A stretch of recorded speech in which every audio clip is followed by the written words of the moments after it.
Aê! Pronto, chegamos. Tá, Chegamos! De novo atrasado, Urivaldo. Ei, Urivaldo. É que eu tenho que ficar lá atrás da câmera, lá Pois controlando é. a imagem. E hoje ele chegou atrasado mesmo.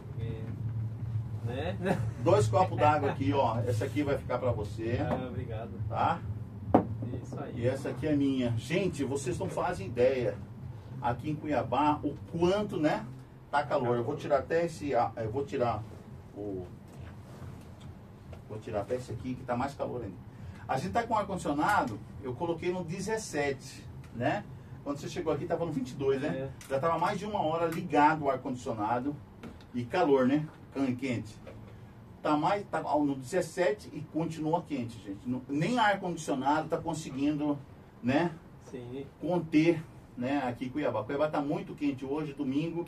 Hoje é domingo, dia 15, né? Dia 15, né? Hoje é domingo, dia 15 de março de 2024.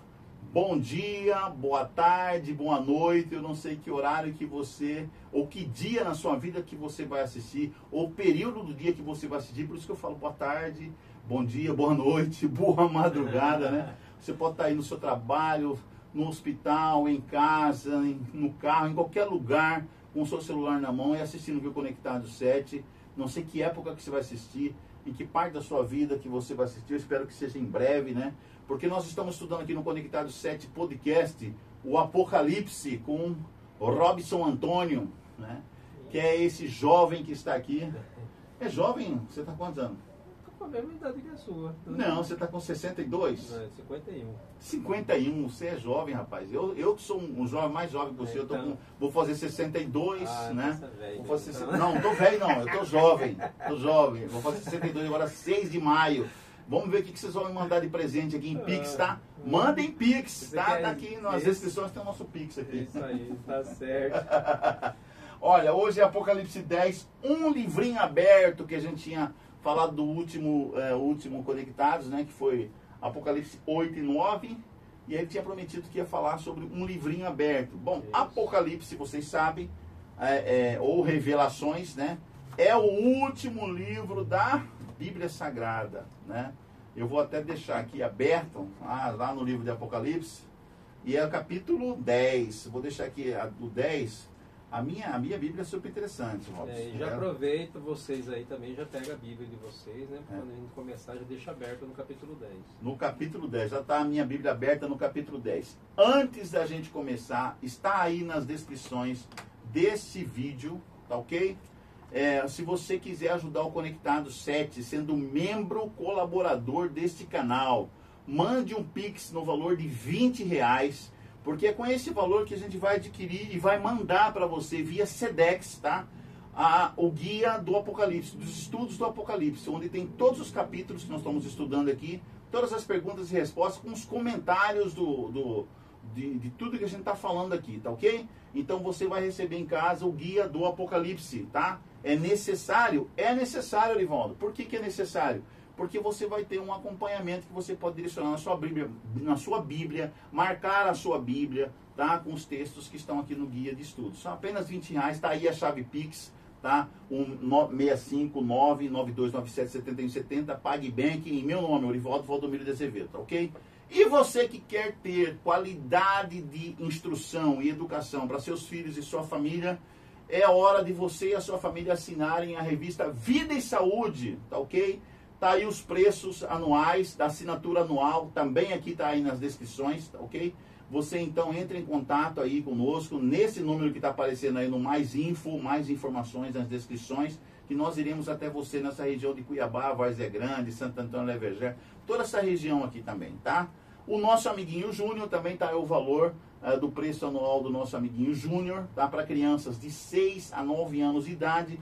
E o nosso amiguinho, que é para crianças de 10 a 14 anos de idade. Um reforço escolar sensacional para os seus filhos, para a sua família, ok? Se você quer instruir a sua família, olha, Robson, eu fiz a assinatura do nosso amiguinho, na época não tinha nosso amiguinho Júnior, eu fiz a assinatura do nosso amiguinho em Vida e Saúde, na época que eu era casado com Maria José. E minha filha recebia todo mês o nosso amiguinho. Minha filha lia o nosso amiguinho. Ela fazia brincadeiras, nós brincávamos com as coisas que tinham no nosso amiguinho, estudávamos juntos em casa.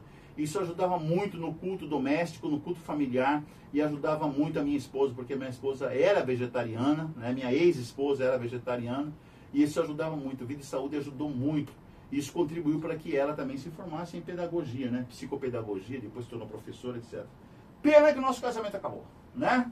Mas não foi culpa de quem? De quem? Foi culpa minha, não foi culpa dela, tá? Então eu sempre aviso meus amigos, mas por que o seu casamento acabou? Porque eu, na época, sofri uma situação, passei por uma situação difícil, e eu mesmo acabei com o casamento. Não foi ela, não. Ela foi uma esposa maravilhosa. E minha filha também foi uma filha, e é até hoje.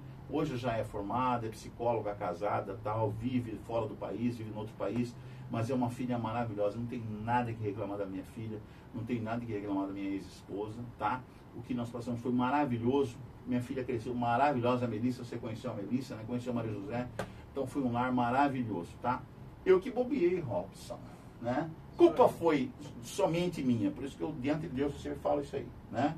E falo para os meus amigos, a culpa foi do Orivaldo, porque o Orivaldo passou por uma situação, uma depressão, toda uma história, né? Quando balearam meu irmão, deram 2 tiros na cabeça do meu irmão mais novo, que eu considerava meu filho. Eu estava trabalhando para ele, trazer ele também para Cristo, e num momento, numa fatalidade, eu acabei perdendo meu irmão, e aquilo me deixou completamente... aconteceu uma série de coisas. Minha filha, depois que se formou psicóloga, que ela me mostrou, pai, o senhor está naquele período, o senhor estava passando por uma depressão profunda, e também por uma situação de luto, né? O senhor teve 5 anos de luto. 5 anos de luto e depressão. Por causa de toda a situação. Entendeu? Então a gente tem coisas que acontecem que a gente não sabe como vencer. No momento quando acontece, né? A gente tem que passar por essas coisas, só depois que a gente vai entender, vai compreender por quê. Certo? Então é por isso que Jesus disse assim, para todo mundo, Deus disse para todo mundo isso aí, não julgueis para que não sejais julgados, porque com a mesma medida que medides os outros, vos medirão a vós, né? Por isso que nós não devemos julgar nenhum dos nossos irmãozinhos, ok? Então abra sua Bíblia aí em Apocalipse capítulo 10, o livrinho.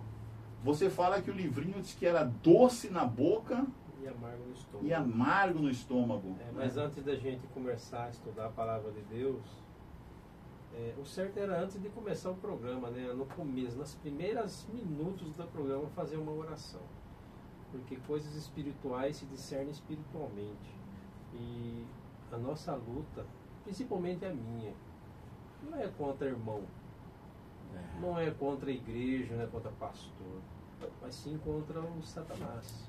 As coisas, as hostes celestiais que veio para a terra e se tornaram demônios, sem Deus aqui na terra.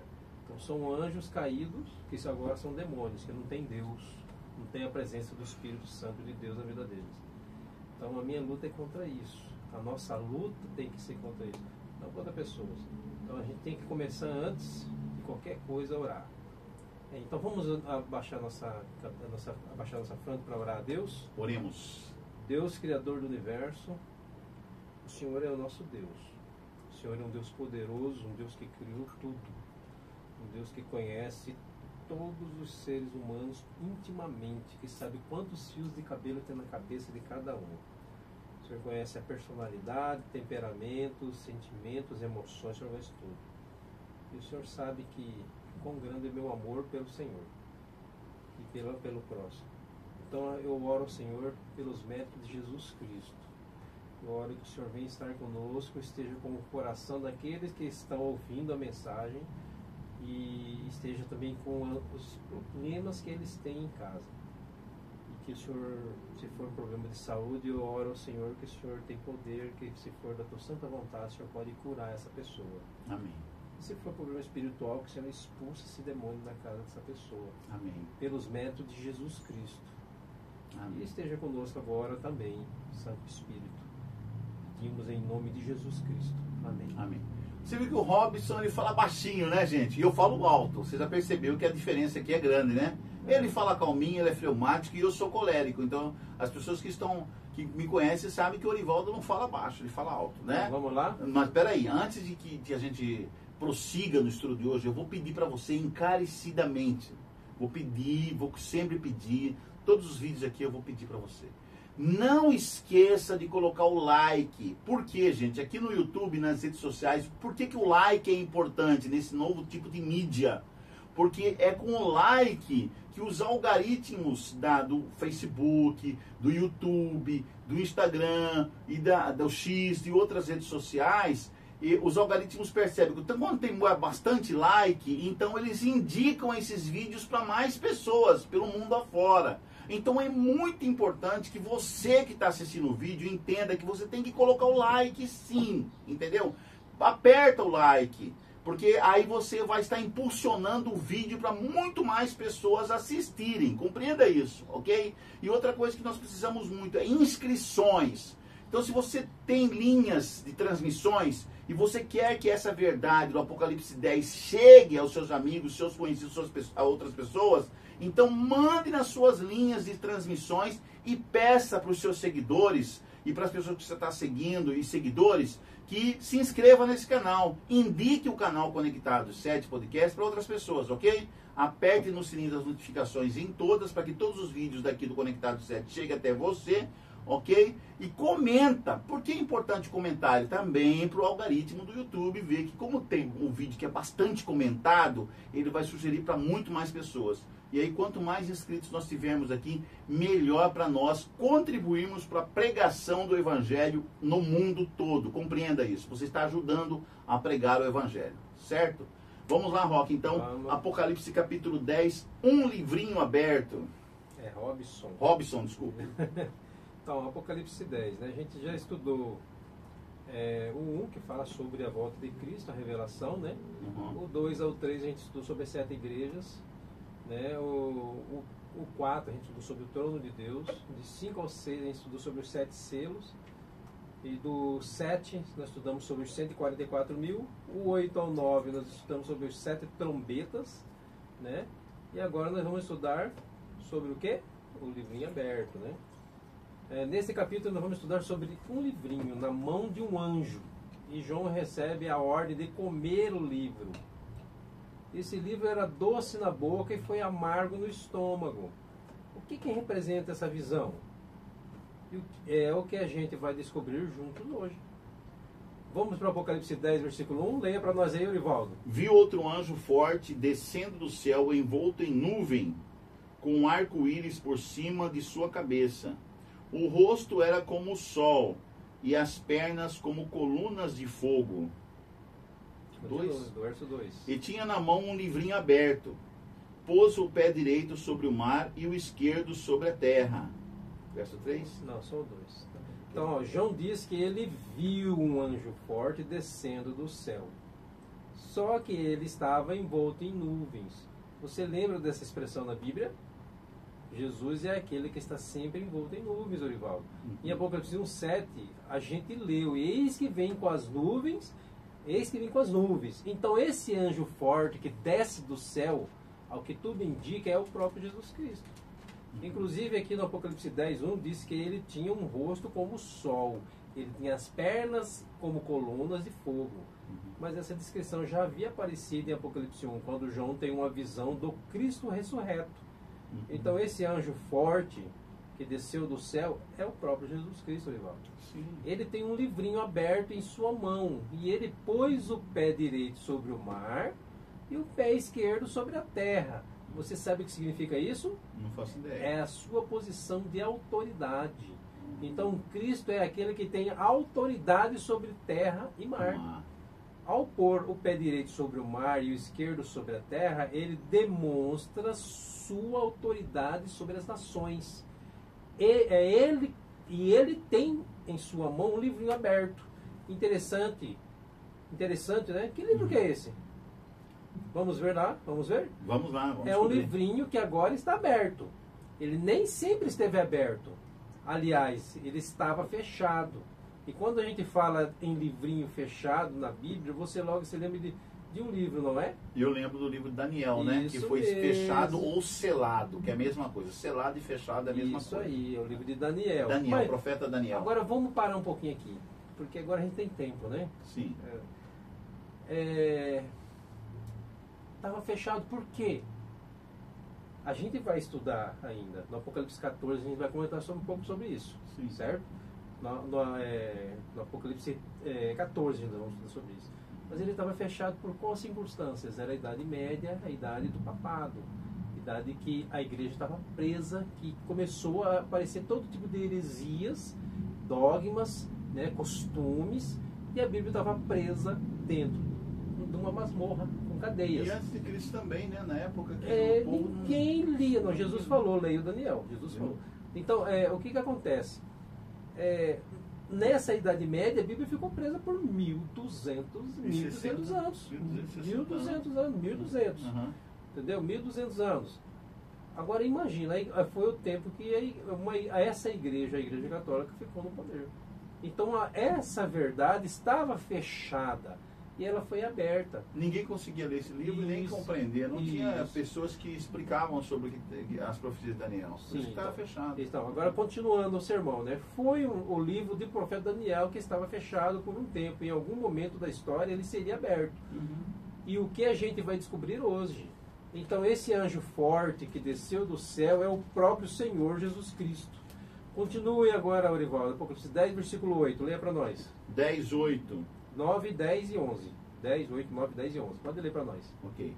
A voz que ouvi vinda do céu estava de novo falando comigo e dizendo: vai e toma o livro que se acha aberto na mão do anjo em pé sobre o mar e sobre a terra. Fui, pois, ao anjo, dizendo-lhe que me desse o livrinho. Ele então me falou: toma-o e devora-o.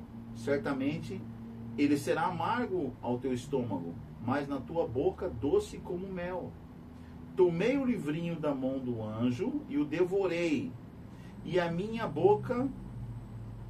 boca era doce como mel. Quando, porém, o comi, o meu estômago ficou amargo. Então me disseram: é necessário que ainda profetizes a respeito de muitos povos, nações, línguas e reis. Que texto extraordinário. Certamente você ficou curioso para saber a que ele se refere, não é verdade? Esse livrinho é o livro de Daniel, como fomos comentado, que estava fechado, mas agora vai ser aberto. Começa a ser estudado, né, por várias Cristo pessoas. É aquele que vem para abrir o livro. Fazer o povo compreender o que o livro Esse anjo forte é o próprio Jesus Cristo. João já havia tido uma visão no Apocalipse 1 com esses mesmos identificadores.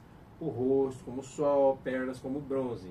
Então o próprio Jesus Cristo é o próprio Jesus Cristo. Esse livrinho aberto na mão de Jesus é o livro de Daniel. Interessante que em Daniel 12:4, quando Daniel termina de escrever o livro, o anjo dá uma ordem para Daniel e diz assim: Daniel, sela o livro até o tempo do fim. Ou fecha o livro. É isso. Muitos o esquadrinharão e o saber se multiplicará. Então, de todos os 66 livros da Bíblia, o livro de Daniel foi o único livro que teve ordem para ser selado. Ou seja, ele não seria bem compreendido até que o tempo fim chegasse. O tempo do fim chegasse, isso. Uhum. É claro que essa compreensão do livro não tem a ver com suas histórias, mas tem a ver com a parte profética. A parte das profecias. Não é a parte histórica, mas a parte profética. Certo? Porque quando a gente lê as histórias de Daniel sendo lançado na Cova dos Leões, não tem nenhum mistério ali que ficou oculto, né? A história é essa: ele foi fiel a Deus e por causa de sua fidelidade foi lançado na Cova dos Leões. E Deus miraculosamente preservou sua vida. Você pega a história do capítulo 3, os amigos de Daniel sendo lançados na fornalha. Isso está revelado, a história como aconteceu. Os amigos não se prostraram diante da imagem de Nabucodonosor, como resultado foram parar na fornalha de fogo ardente. Mas Deus preservou os amigos de Daniel, ou seja, as histórias são claras. O que não ficou muito claro foi a parte profética, que envolvia questões de datas e tempos. E o anjo disse que isso tudo estaria vedado, selado até o tempo do fim. Mas agora o próprio Cristo aparece com um livrinho aberto. E significa que esta cena do Apocalipse 10, ela é uma cena do tempo do fim. Então o Apocalipse 10 tem a ver com os nossos dias. Veja em Daniel 12, versículo 4. Disse que o livro seria selado. Leia para nós aí, Eurivaldo. Daniel 12, versículo 4. Vamos chegar lá. Aqui achamos Daniel 10, Daniel 12.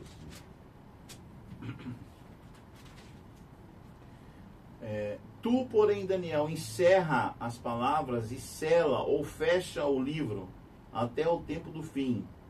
Muitos o esquadrinharão e o saber e a ciência se multiplicará. Olha só. Então vamos entender esse tempo. As palavras que se acham encerradas nos de Daniel não deveriam permanecer assim para sempre. Elas permaneceriam fechadas até o tempo do fim, até que se completasse o tempo específico. Bom, nós vamos entender agora quais as profecias que apontam na Bíblia para a chegada do tempo do fim. Vamos ver aqui primeiro para esta profecia, que começou em 538 e se estendeu até 1798.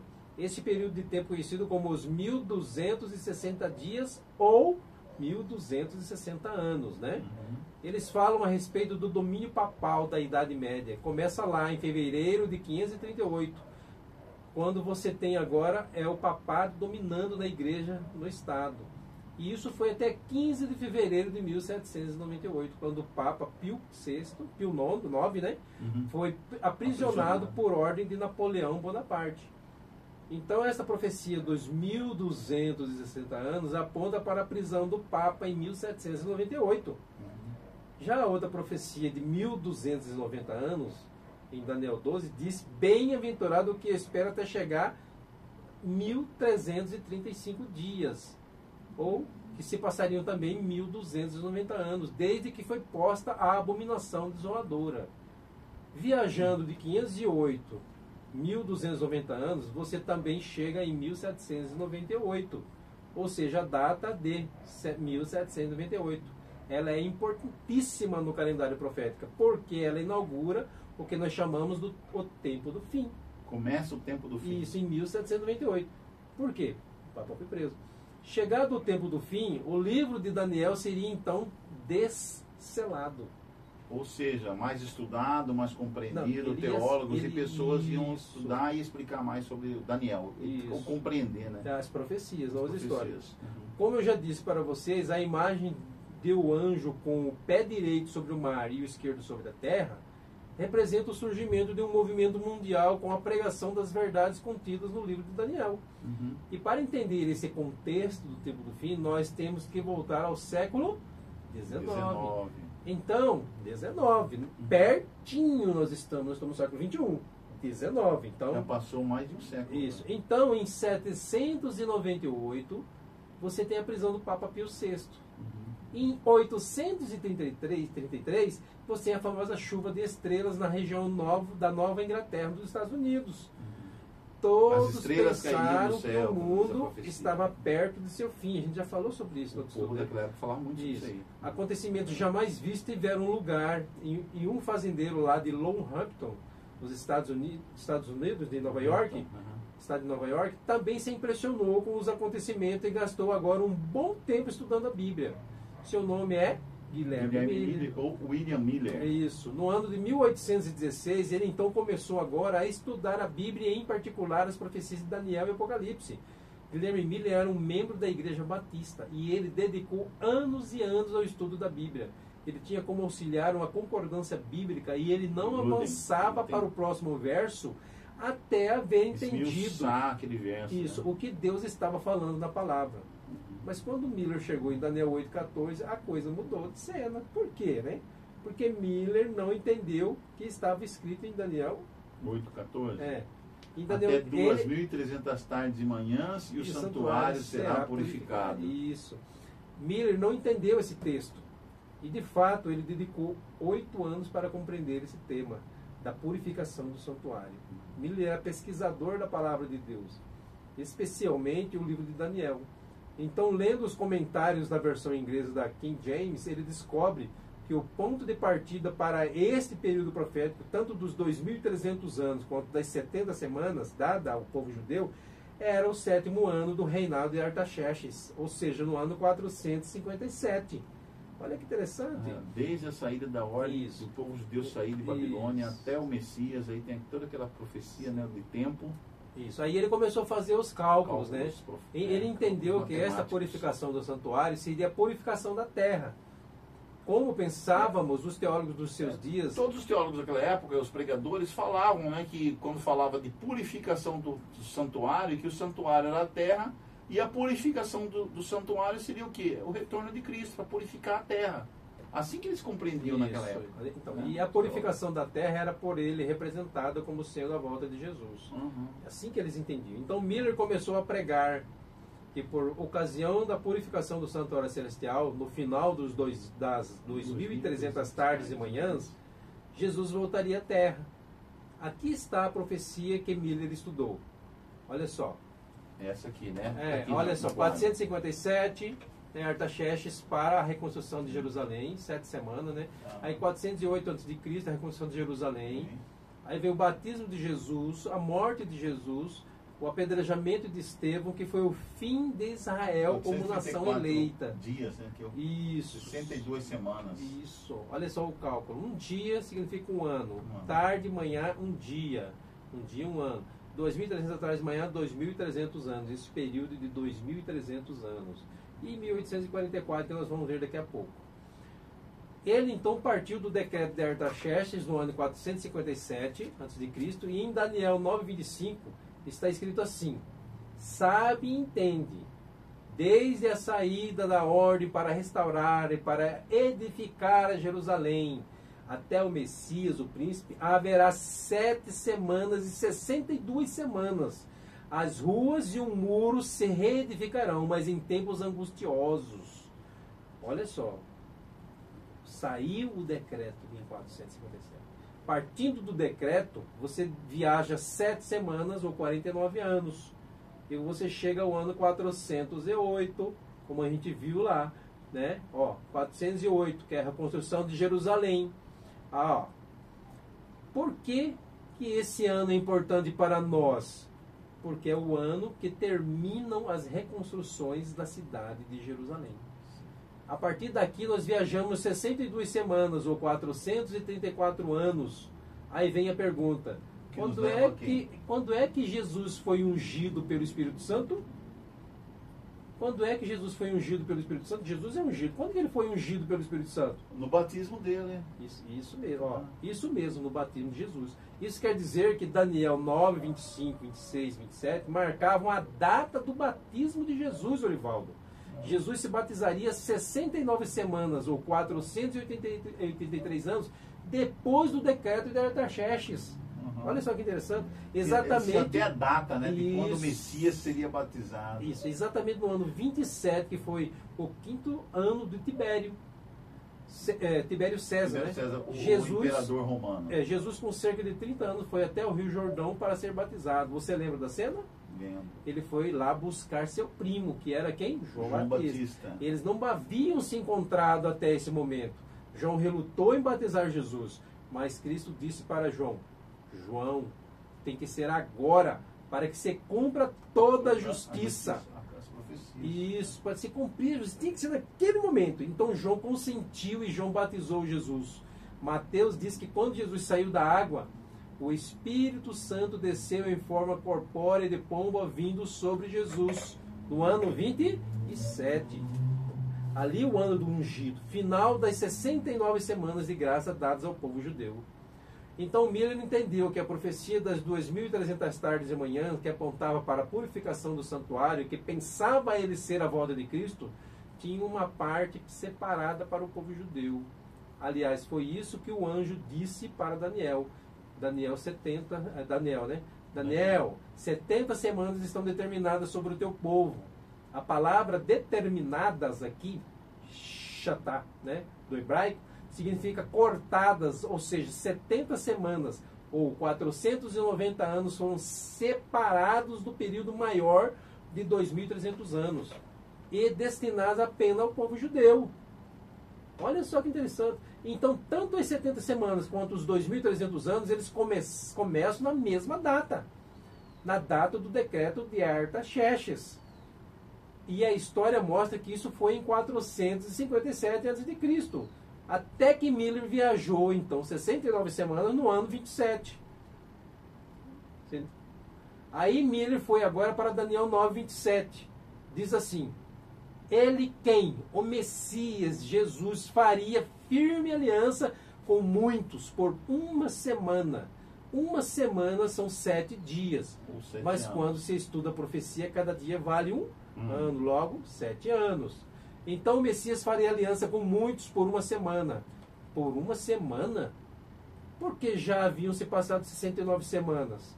Mas o anjo disse que 70 semanas seriam dadas para o povo de Daniel. Era o povo de Deus, que era o povo de Israel, isso. né? Agora, quando Jesus se batiza, só falta uma semana a mais de graça. Para quem eles se arrependessem, para que eles se arrependessem de seus pecados e aceitassem Jesus como o Messias da profecia. Então Cristo se batiza e começa agora os últimos 7 anos de graça para a nação judaica. Então, se você sai do ano 27 e viaja mais 7 anos, você vai até o ano 34. No ano 34, você tem o apedrejamento de Estevão. Que foi como as autoridades judaicas rejeitaram completamente a mensagem de Cristo Jesus. 3 anos e meio antes, eles tinham matado Jesus na cruz, né? Jesus morreu, eles crucificaram o próprio Messias, que eles tanto aguardavam.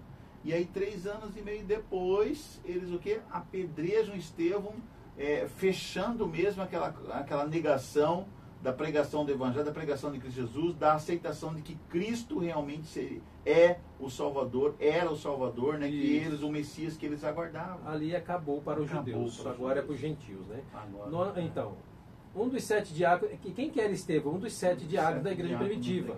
O apedrejamento dele está lá em Atos 7. Então, quando Estevão é apedrejado, está terminando o tempo da graça dado à nação judaica, para que eles se arrependessem de seus pecados. Como não se arrependeram e mataram o Messias, então a nação judaica foi rejeitada como povo de Deus. Do ano 34 para cá, não é mais a nação judaica o povo escolhido de Deus. Quem é agora? Todo aquele que aceita Cristo Jesus. E lá no apedrejamento de Estevão, interessante, Edivaldo, já estava um homem chamado Saulo de Tarso, que viu Estevão e até ajudou na morte de Estevão, que depois de sua conversão se chamou Paulo, que se tornou apóstolo dos aos gentios, aos estrangeiros. Isso aí. Ou seja, na mesma cena onde termina a graça para a nação judaica, já está o homem que vai levar o evangelho para além das fronteiras de Israel. Para todo mundo, né? Ou seja, o apóstolo Paulo, apóstolo dos gentios. E hoje a igreja cristã é considerado um novo Israel. Todo aquele que aceita Jesus como seu salvador pessoal é membro agora da família de Deus. É chamado de filho de Israel. Não mais uma nação escolhida como foi o Antigo Testamento. Você entende a importância de compreender essa profecia para os nossos dias? Foi assim que Miller chegou à conclusão de que esta profecia das 70 semanas apontava para o batismo de Cristo e, mais que isso, para a morte de Jesus. Daniel 9:27 diz que o Messias faria aliança com muitos por uma semana, no ano 27 ao ano 34, mas na metade da semana, ou seja, no ano 31, faria cessar o sacrifício contínuo e as ofertas de manjares. Em Daniel 9:27, né? Como é que Jesus deu fim ao sistema de sacrifício do santuário do templo? Morrendo sobre a cruz. Ele que era o cordeiro que era sacrificado no dia da expiação, né? Ele que representava todo aquele ritual do santuário lá, do templo, né? Lá em Jerusalém. Isso. Era o cordeiro de Deus. Tanto é que João chamou no batismo, falou apontando para todos os judeus que estavam ali, todos os israelitas, né? Todas as pessoas que estavam testemunhando ali do Rio Jordão. Ele apontou para Jesus e falou assim: eis o Cordeiro de Deus que tira o pecado do mundo. Então ali eles tinham que entender quem era Jesus. Isso. E Jesus vai morrer exatamente no meio da 70ª semana de graça dada ao povo judeu, ou seja, no ano 31. Então, na Páscoa do ano 31, Jesus é crucificado. Ou seja, a data do batismo, da morte de Cristo, já estava marcada em Daniel 9. E Jesus veio cumprir todos os detalhes da profecia. Mas Miller continuou estudando. E Miller agora compreendeu o seguinte: até o ano 34, nós já viajamos 490 anos. Olha só o que ele entendeu. Mas para que o santuário seja purificado, e na visão dele era a volta de Jesus, haveriam ainda de se passar 1810 anos, porque ele fez simplesmente uma conta. Qual foi a conta que ele fez? Ele pegou 2.300 anos e subtraiu 490 anos. Ué, sobrou quanto? Faltava ainda 1810 anos para que o santuário fosse purificado. Então, se você está no ano 34, viaja mais 1810 anos, você chega ao ano de 1844. Foi assim que Miller compreendeu que Jesus voltaria por volta do ano 1843 ou 1844. A princípio, Orivaldo, Miller pregava essa mensagem apenas onde era convidado, até que chegou em sua vida um homem chamado Joshua V. Himes, né? Joshua, né? Joshua V. Himes, né? Isso. E esse Joshua era pastor de uma igreja em Boston. E quando ele ouviu Miller pregar, ele percebeu a novidade que Miller estava pregando. Ele compreendeu a mensagem de Miller e ele aceitou o que Miller pregava. Joshua se tornou-se o agente publicitário de Miller. E a partir daí... É verdade. Começou, ele levava Miller para pregar num monte de igrejas. E começou a agendar pregações de Miller. E aí nasce o que nós chamamos de movimento millerita, Leval. Guilherme Miller viajou muitos estados pregando a respeito dessa profecia. A mais longa profecia de tempo da Bíblia. E que, segundo ele, apontava para a volta de Jesus por volta do ano 1844. Interessante que Miller não foi o único a concluir que Jesus voltaria naquela ocasião. Quando vamos para a história, nós descobrimos que Samuel Lacunza também criava, que era um monge cria na volta de católico, Jesus, né? por aquele tempo. Nós temos também Gutierre Rojas, né? Gutierre Rojas. Um jurista mexicano que também participou desse movimento. Inclusive foi um advogado junto ao Tribunal da Inquisição, ele. Em 1835, foi advogado. Assim você tem várias pessoas, como o missionário inglês Joseph Hope, também pregando a volta de Jesus. Ele também pregava. Essa ocasião em torno de 1844. Isso. Não foi só Guilherme Miller, porque o pessoal encara, né? Que foi só Guilherme Miller. Não, teve vários outros caras que falavam a mesma coisa. Sim, mas é com ele que se avançou, né? Se avançou. E assim o movimento millerita se estendeu por diversos estados americanos. Crê-se que Miller fez mais de 800 sermões sobre a volta de Jesus.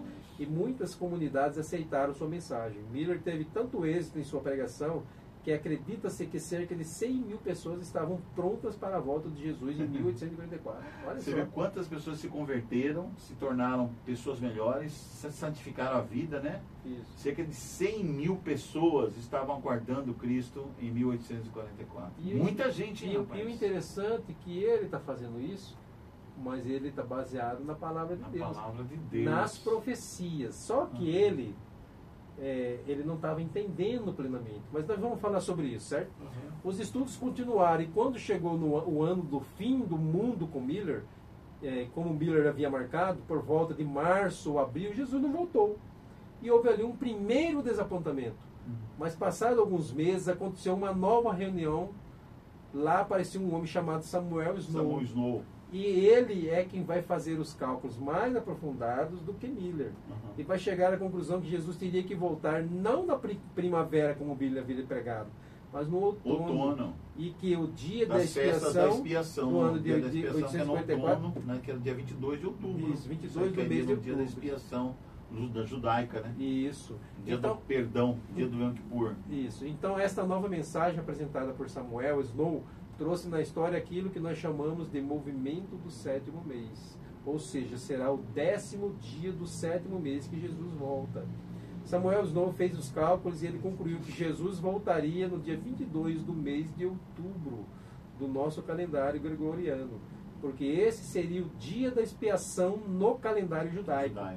Você entende agora o livrinho doce na boca de João? Quando João comeu o livrinho, ele era doce na boca.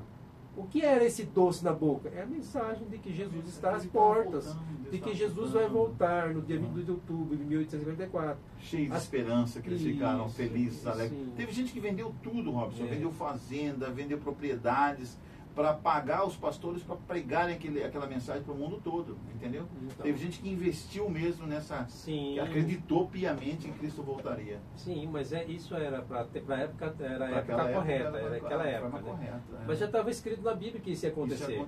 Então, eles acertaram tudo o que precisava ser acertado, porque Jesus estava voltando. Porém, o dia 22 de outubro chegou e Jesus não voltou. A amarga verdade veio à tona na manhã do dia 23 de outubro, o dia que se passou e Jesus não voltou. Muitos regressaram para suas Nervoso, igrejas de origem. estômago. Outros procuravam encontrar Decepção, respostas desapontamento. às questões da Bíblia. E nesse mesmo dia, 23 de outubro, um homem chamado Iron Edson, ele teve um insight. Iron Edson, né? Isso, Iron ele Edson. teve um insight. O que é isso? Ele teve um eureka, né? Ele teve um eureka. E ele estava passando pelo meio do milharal quando Na ele fazenda teve lá dos amigos, né? esse eureka. E ele compreendeu que não era a volta de Jesus naquela data, mas a passagem dele do santo para o santíssimo. Do santuário celestial. Isso, Tem um celestial. santuário lá no Isso. céu. Então eles compreenderam agora que Jesus tinha um ministério bifásico a desenvolver, da sua ascensão e até dia 22 de outubro de 1844. Jesus atuara como sacerdote e a partir dessa data ele atuaria como sumo sacerdote. Isso. Ou seja, o juízo haveria de começar. Olha só. E no final desse juízo é que Jesus voltaria. Então, Qual que é a prova de que existe um santuário lá no céu? Com todas as... Lembra que quando Deus deu para Moisés a planta do santuário que ele deveria construir no deserto, ele falou, conforme a planta que te mostrei, é a planta do santuário celestial. A prova, onde está a prova de que existe santuário no céu? É só ler o livro de Hebreus. Leia, meu querido, minha querida, o livro de Hebreus, que supostamente foi escrito pelo apóstolo Paulo. Lá fala dessas mobiliários que foram dados para o povo de Israel no deserto, os mobiliários do santuário. Esses mobiliários também existem no céu. Então lá no céu também tem essa divisão, lugar santo, né? Uhum. E o lugar santíssimo, onde está o trono de Deus, onde está a presença de Deus, o Deus Pai, e agora onde o Messias, Cristo Jesus, Deus intercede, Jesus Cristo como nosso sumo sacerdote, intercedendo pela humanidade ali no Santíssimo do Santuário Celestial. Então, isso. Eu só não quis colocar sobre explicação, detalhes pelo santuário, porque senão vai ficar muito comprido o sermão, porque é um outro sermão Nós vamos santuário. ter um estudo aqui no Então, agora Conectado 7 só sobre o santuário. Nós se Deus vamos quiser. continuar o sermão agora no livrinho, né? Uhum, Vamos lá. Ou seja, o juízo haveria de começar, e no final desse juízo é que Jesus voltaria. uhum. Então, doce na boca tornou-se amargo no estômago. O grande desapontamento, né? Aham. Mas eles encontraram em Apocalipse 10, versículo 11, um recado do céu. O que está escrito lá? É necessário que ainda profetizes a respeito de muitos povos, nações, línguas e reis. Profetizar o quê? Que a profecia das 2.300 tardes de manhã apontava de fato para o dia 22 de outubro. Mas essa data não era a volta de Jesus, mas o início do ministério de Cristo além do segundo véu, ou seja, no Santo dos Santos como juiz. Você sabe por quê? Então Cristo atuaria agora como nosso sumo sacerdote. E a partir dessa data nós estamos vivendo agora o dia do juízo. E quando terminar esse juízo é que Jesus voltará à terra em glória e majestade. Sim, meus queridos, os mileritas passaram por uma grande decepção. Queridos amigos, não se esqueça que esse período do juízo é o que representa a igreja de Laodiceia. O que significa a palavra de Laodiceia? O povo da época do juízo. O povo do juízo. Então aí começa o período da sétima igreja, a igreja de Laodiceia, né, de 1844 para cá. Então nós estamos vivendo nesse período da igreja mundial, da igreja cristã mundial. Sim. E é por isso que nós, nesse tempo de juízo investigativo, vivemos em tempos solenes, onde nós devemos unir as nossas forças para pregarmos o evangelho a todos os povos, línguas e nações. Continuando agora, né? Vamos lá. Mas eles entenderam que Deus havia permitido que tudo isso acontecesse para que o movimento mundial se levantasse. Hoje estamos vivendo o grande dia profético da expiação. Isso. E quando Jesus encerrar esta obra de mediação e juízo, ele voltará para dar a recompensa a cada um de nós. A pergunta que fica é: você está se preparando para esse dia? O dia da volta de Cristo. Você está se preparando para a volta do Senhor Jesus? Porque dessa vez não haverá um novo desapontamento. Ele vai voltar. Sim, meu querido amigo e minha querida amiga. A nota tônica do Apocalipse é que Jesus vem com as nuvens e todo olho verá. A pergunta que fica é: naquele glorioso dia, você abrirá os seus braços para recebê-lo? Ou você fugirá da presença dele? São as decisões que nós tomamos hoje é que vai definir aonde nós passamos a eternidade. Pensa nisso. Vamos pensar nisso, gente. Vamos orar a cada dia, a cada momento sobre esse assunto. Nós estamos vivendo em dias conturbados, né? Dias profeticamente conturbados, politicamente, economicamente. Você que vê que é o mundo ao redor de você, violência, os governos não conseguem diminuir o sistema da maldade que reina sobre o mundo. Sobe um presidente, desce outro presidente, piora toda a situação do mundo. Por quê? Porque nós estamos chegando próximo do dia da volta de Jesus. E todas essas coisas nós estamos vendo aqui no Apocalipse, né? Que é marcação mesmo de data. Deus tem um tempo preciso, chegando à plenitude do tempo, vai acontecer. A volta de Cristo vai acontecer. O povo de Deus receberá a chuva serôdia, como ele já disse aqui. Né? O que é a chuva serôdia? O recebimento do Espírito Santo. E o povo vai sair com poder pregando essas verdades. Nós estamos aqui no YouTube, nós estamos aqui nas redes sociais pregando essa verdade para você. Nós estamos sendo aqui usados pelo Espírito Santo para fazer você conhecer através da Bíblia Sagrada essas verdades. Então chegou o tempo. Não é mais tempo de a gente ficar aí acusando um ao outro, uma igreja acusando a outra de seita ou coisas parecidas na rede social. Não, agora é o tempo do povo de Deus, todos os cristãos, se unirem, estudarem a Bíblia, clamarem pelo Espírito Santo e falar da volta de Jesus para todas as pessoas, todas as nações, inclusive as nações muçulmanas, budistas, shintoístas e outras nações mais, inclusive lá da janela 1040. Não é tempo mais dos cristãos ficarem brigando entre si. Agora é tempo dos cristãos se unirem, estudarem a Bíblia juntos e saírem, serem batizados no Espírito Santo e saírem a pregar pelo mundo afora. Isso, continua seguindo a palavra do Orivaldo. Não adianta pregar a palavra se você não está preparado. Se você não está com o Espírito Santo e você tenta pregar a palavra, não é o Espírito Santo que vai estar com você. Quem vai estar é o Espírito mau. Então a gente tem que estar preparado. Então, você que conheceu essa verdade, que conheceu toda essa verdade, que quer abrir os corações a Cristo e se entregar a Ele, você precisa estar preparado. E quem te prepara é o Espírito Santo. Quem te prepara é Deus. Quando você ama Deus de todo o seu coração, você tem nojo pelo pecado. Você quer Deus. Você é salvo para obedecer. Você não é salvo para desobedecer. Então só aqui já diz a dica que a lei não foi anulada. Então que Deus te abençoe e que Deus cuide da vida de vocês e que vocês olhem para Cristo e obedeçam Ele, porque vocês foram salvos para obedecer. Que Deus cuide de cada um. E vamos orar agora? Vamos orar, Orivaldo? Vamos orar. Santo Espírito, que bom que o Senhor nos conhece. Que bom que o Senhor sabe das nossas vidas. É sabido que aquele que te busca, ele sofre. Mas isso é sinal que é seu. É sinal que quando a gente sofre é porque a gente é do Senhor. Porque quando há perseguição, a gente tem intrigas, provocações, a inveja contra a gente, é sinal que a gente é do Senhor, a gente está desagradando o inimigo.